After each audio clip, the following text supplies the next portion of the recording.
Andrews, live from Los Angeles.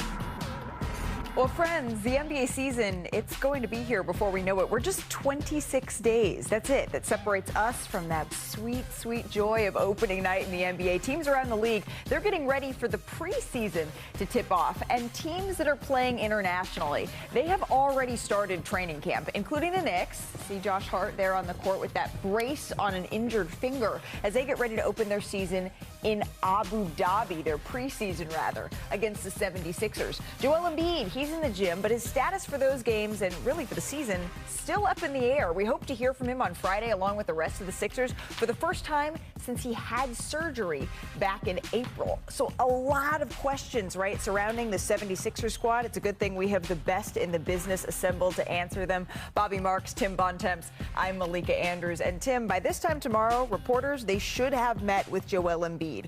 We thought we were going to hear an update 6 weeks after surgery. It has been about 6 months. We have heard nothing. What do you want to hear him answer tomorrow? I want to hear Joel Embiid tell us how he's feeling and what he expects to be able to do this season. That to me is not only the biggest question around the Philadelphia 76ers, it's arguably the biggest question in the entire Eastern Conference. As you talked about a lot yesterday, the East is wide open. And if Joel Embiid is able to be on the court, if Paul George is able to come back from this knee injury, they've got Tyrese Maxey, they've got Kelly Oubre, they've got VJ Edgecombe, the third overall pick in this year's draft, Jared McCain, we'll talk about in a bit. Obviously was going to look like he could be rookie of the year last year before he got hurt. They have a lot of talent on this team. They can compete with anybody in the East, but it all goes back to this guy right here, Joel Embiid, and can he get on the court, and can he look like the guy who a couple years ago was going back and forth with Nikola Jokic for MVPs? If that happens, Philly's in business. And if that doesn't happen, the season's going to look like a lot like last year. That's going to lead to a lot of questions about the future, not only of Joel Embiid, but of this Philadelphia 76ers team going forward. So if anyone forgot how many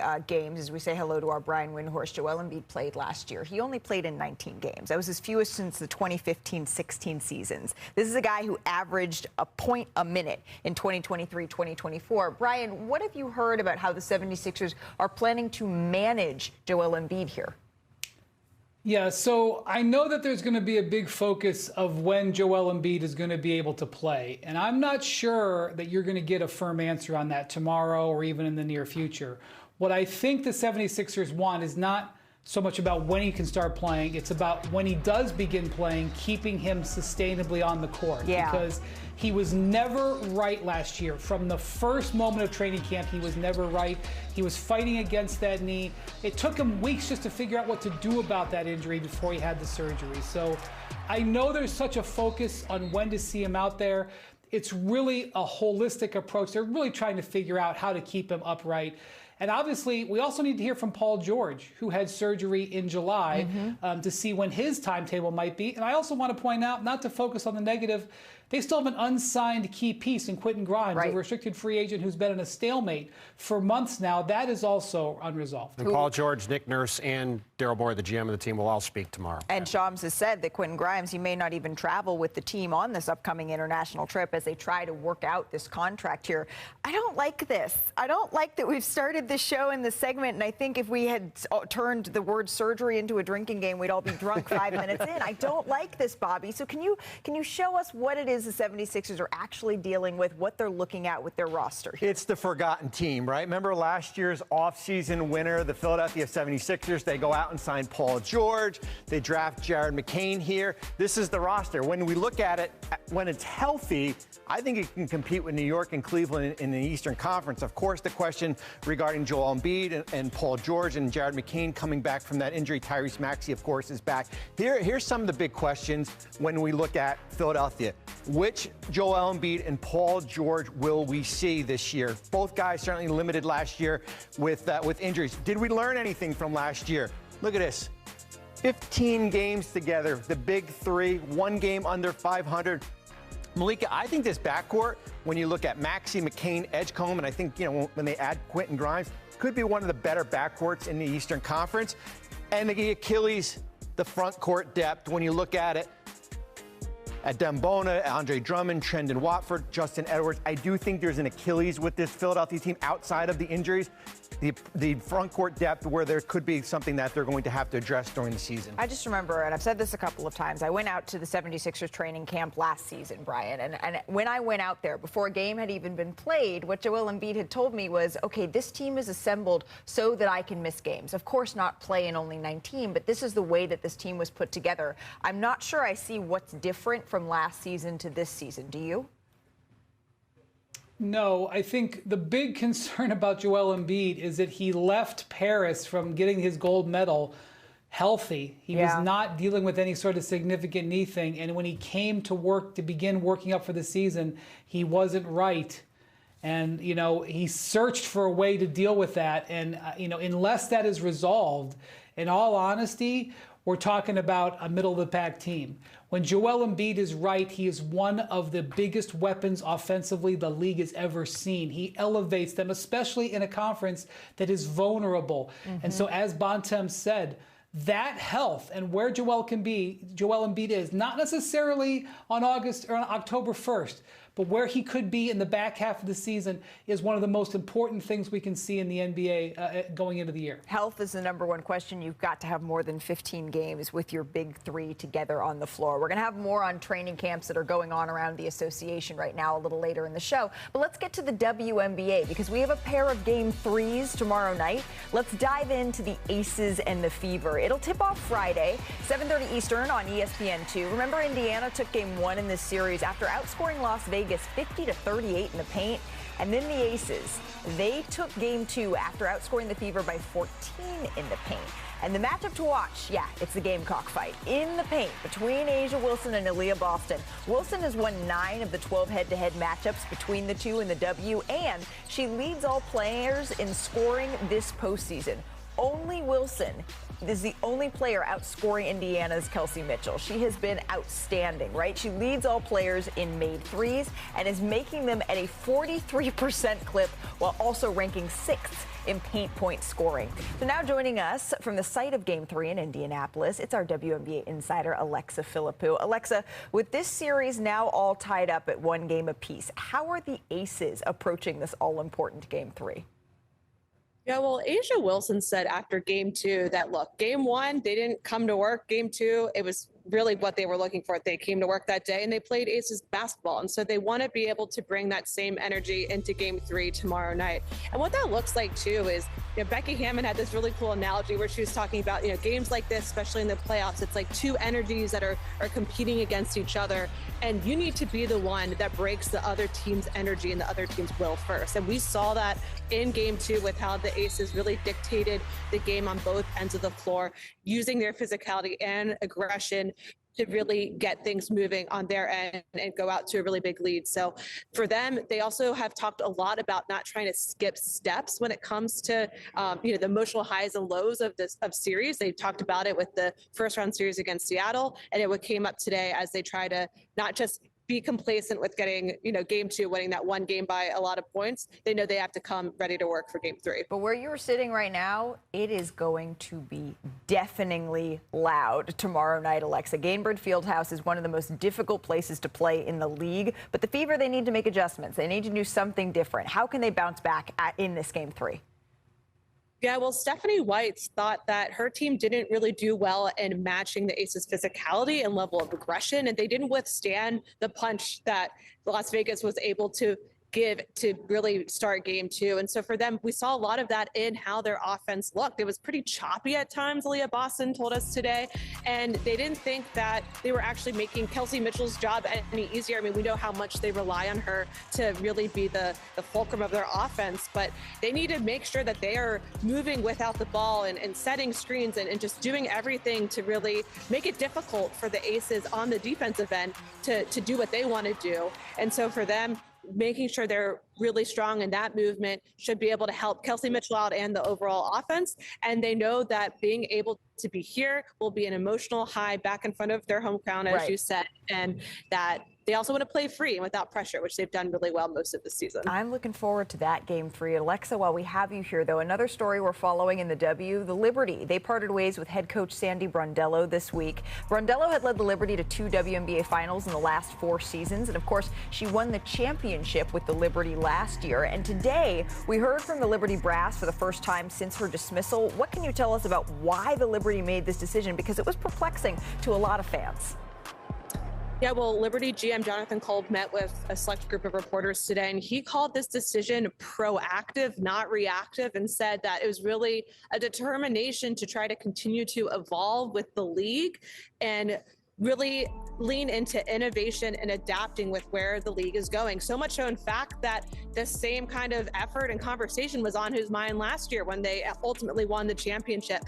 Some of the metrics that he brought up in this conversation when we're talking about innovating and evolving, and he said that, the Liberty's 3-point rate, their free throw rate, they actually plummeted relative to other teams in the league this year compared to, last year's where they were really strong in those categories. So they want to make sure that they are at the cutting edge of where this league is heading. And as part of that, we did ask him what the coaching candidate pool could look like. He said he's not going to try and limit the scope, doesn't have a timetable because they need to nail this. And I couldn't agree more. If you're going to get rid of Sandy Brondello, you need to have a pretty stellar hire that you're bringing in to replace. Yeah, I mean, I get innovation. There's a lot of buzzwords there. I'm very interested to see when you get down to the brass tacks, what is the decision that the Liberty make here? Because they have an incredibly high bar. Sandy Brondello, 2 of the last 4 finals, a championship, and now they're searching for a new head coach. It's going to be really interesting to see who they bring in to lead this veteran group. Alexa, thank you as always for the time. Still ahead, we got a packed show.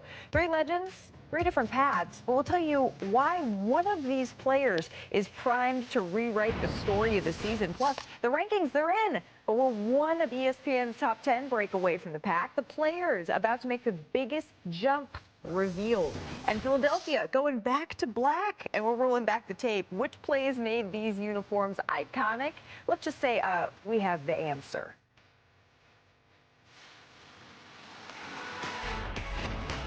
The United States women's basketball program, it has been dominating the Olympics for the last 28 years, taking home the last 8 gold medals. That's the most consecutive gold medals in a team sport in Olympic history. Now joining NBA Today, a big part of 3 of those gold medal teams, the new head coach of Team USA, the women's squad, Kara Lawson. Kara, thank you so much and huge congratulations on the new job. Thank you. It's been an incredible week, a dream come true for me, and an opportunity to lead our national team, not only in the World Cup in Berlin, but also at a home Olympics in LA in 2028 is pretty special. And we're definitely going to get into that home Olympics because it's right here where I'm sitting in Los Angeles. But let's go back just a little bit here, Coach, because you played on that 2008 gold medal team, won gold in Beijing. You were an assistant as a part of the 2024 gold medal team in Paris. To be now the head coach of that team, knowing that those are your 2 bookends, can you just describe that journey for us? Well, it's something that I've thought about for a long time, and it's something I've prepared for a long time. This is obviously a team and a dynasty that's had staggering amounts of success on the world stage, not only World Cups, but also Olympics, and been a part of that as a player, and then a part of that in the last cycle as an assistant coach, and now really excited to take over the helm of this program and put together a great coaching staff and also work with some of the top talent in the world. You mentioned that home court advantage for 2028 right here in Los Angeles, and you're even wearing some of the home court colors here. But how does that feel to know that you're going to have that around the corner on the Olympic stage so early in your tenure? I feel very fortunate to not just be the Olympic coach, but to have the opportunity. Only a select few get to lead their team out onto the floor with the home country behind them and in the stands and family and friends. And Los Angeles, what an incredible city. And to be able to put on for our country in one of our country's best sports and favorite sports in basketball, and to lead the team out in LA is going to be something really, really special. Set the boundaries for asking for tickets early.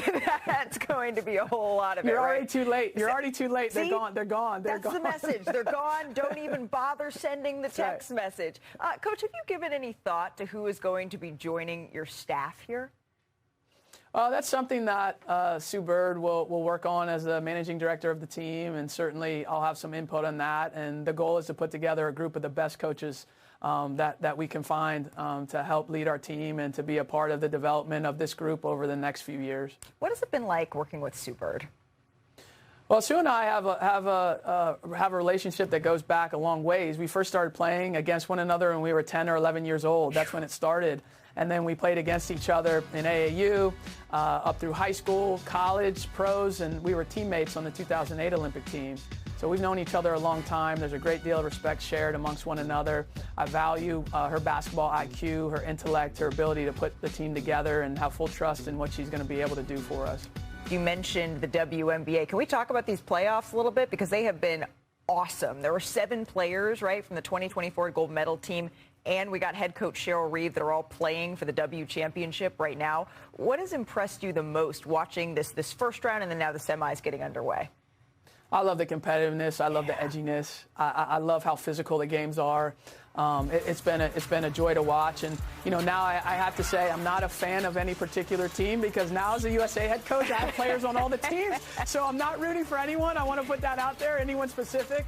But to see all of our players that have been in our pool and in our system really shine in these moments gives me a lot of confidence as the U.S. coach to see them step up and make big plays. And in the critical moments, there's been so many good games, and I've enjoyed sitting back and watching as a fan. Yeah, you talk about the competition. Give me that Fee and AT going at each other all day long. I love that. I cannot wait for Game 3.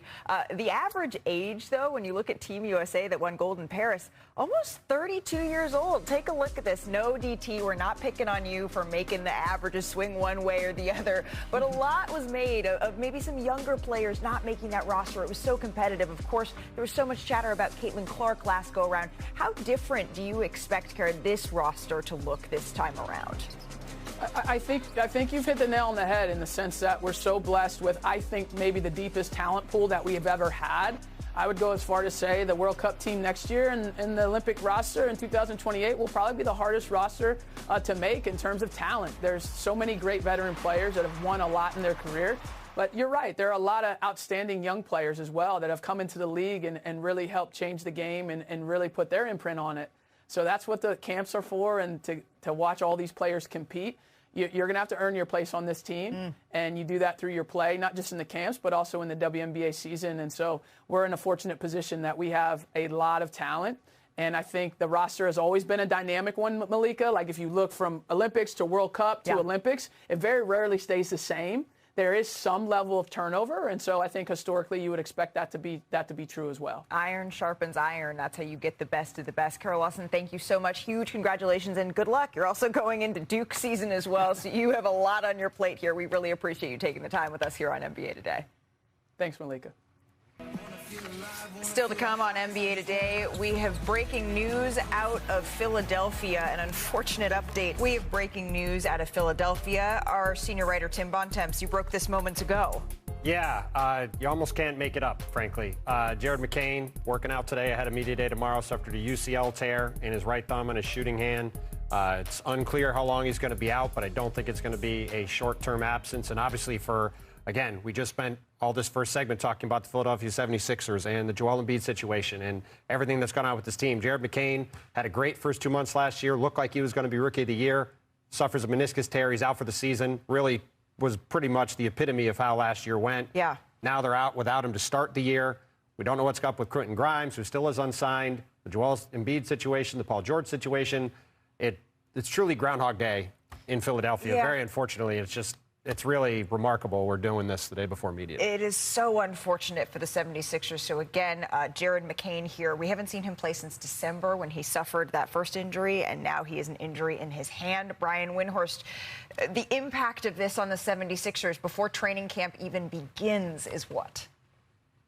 Well, typically an injury like this is a 4 to 6 week injury. Obviously, it can vary player to player, but very likely this means that Jared McCain will not be ready to go at the start of the season. As Bobby mentioned earlier, the strength of this team is their guard depth. But, because of the uncertainty of Joel Embiid and Paul George, you're going to need that guard depth.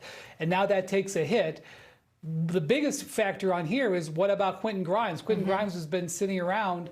Now he potentially gets a modicum of leverage because they're going to need that type of talent. They do have, good depth at ball handling. However, It also could mean some more playing time early for Vijay Edgecombe, their high lottery pick. That's one of the big excitement things to look at for the season. However, I'm going to say you don't expect rookies to come in and instantly make gigantic impacts. So this is another setback, and now you have another player that you have uncertainty on when they're going to be able to play their first game. And if you're wondering where the UCL is, if, Matt, I could show our viewers, on your hand, on your thumb, right, it's right here. So, and it is in Jared McCain's shooting hand. It is his right hand. So this is the injury right here that we're talking about, Bobby. What options do the 76ers have now? Well, paging Quentin Grimes. Yep. That's where we're at right now. Shams reported yesterday that certainly with Grimes, with the qualifying offer, that he wasn't even going to make the trip to when they go play overseas here.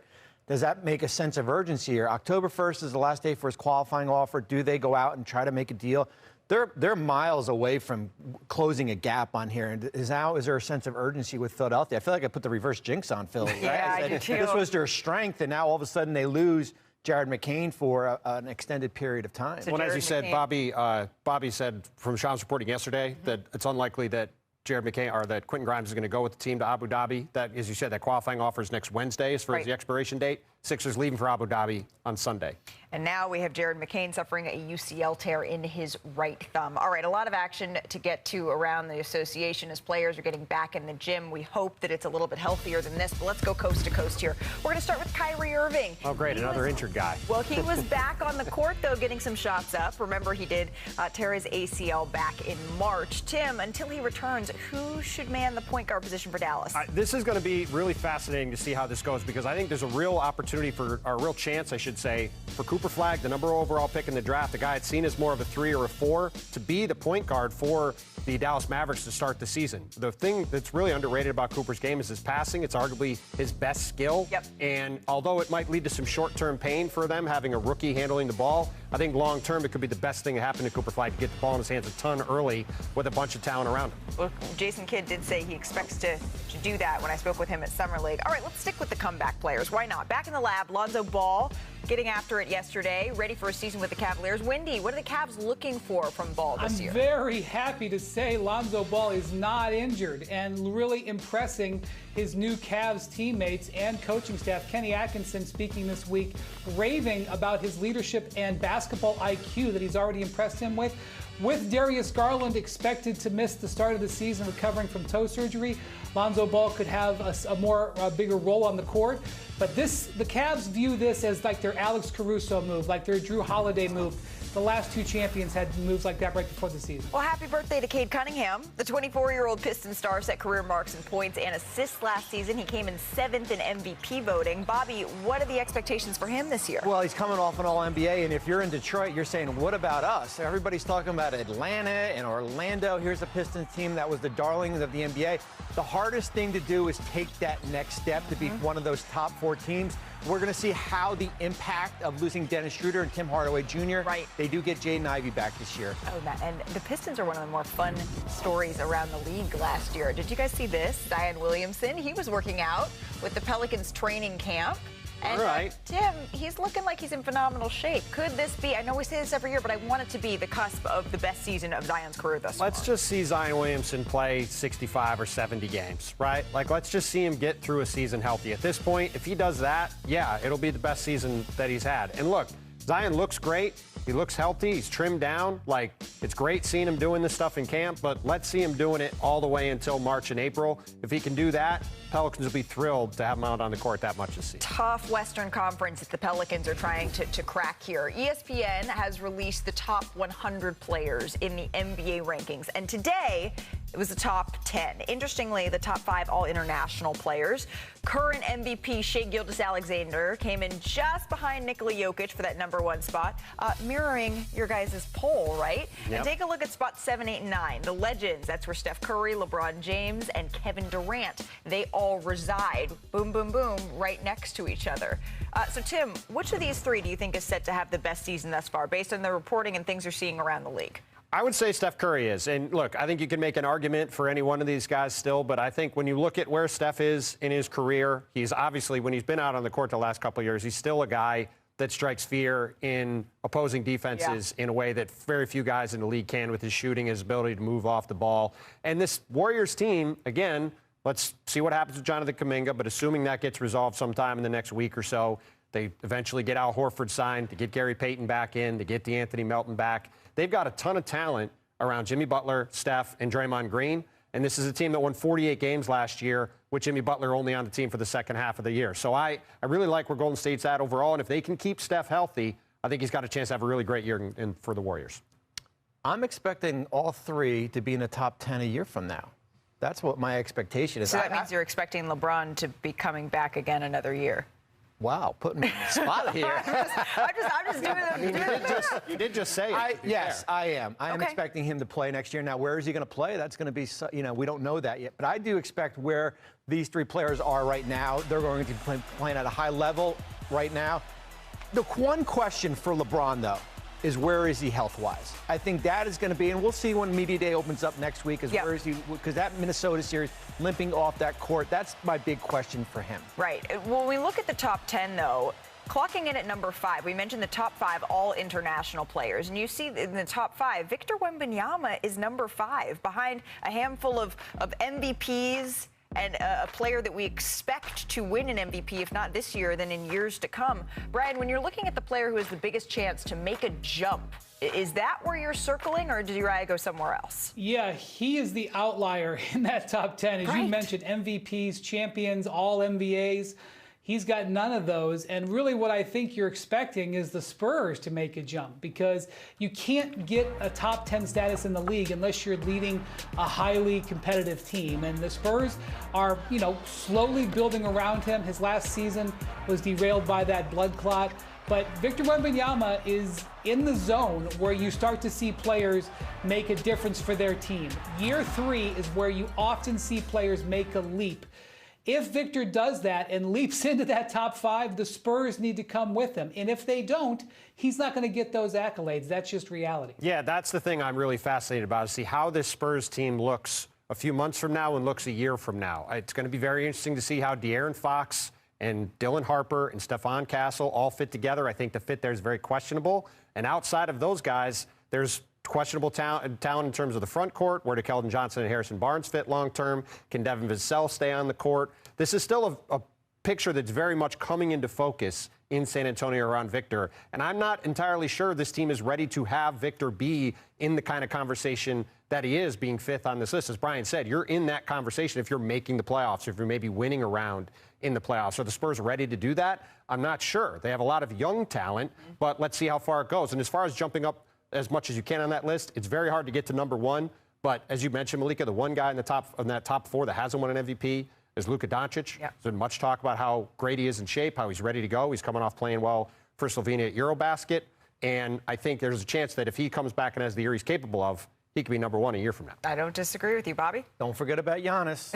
Don't forget about Giannis there. If this Milwaukee team can contend for a top 4 seed, we will see him jump from 4 to the top 2. Yeah, he's always right there in the conversation. It's why we see where he finishes in MVP voting every year. Giannis is inevitable, right? Coming up here on NBA Today, someone else who was inevitable in his day, Hall of Famer Dwight Howard, joining the show. He's got a surprise answer on his current favorite hooper.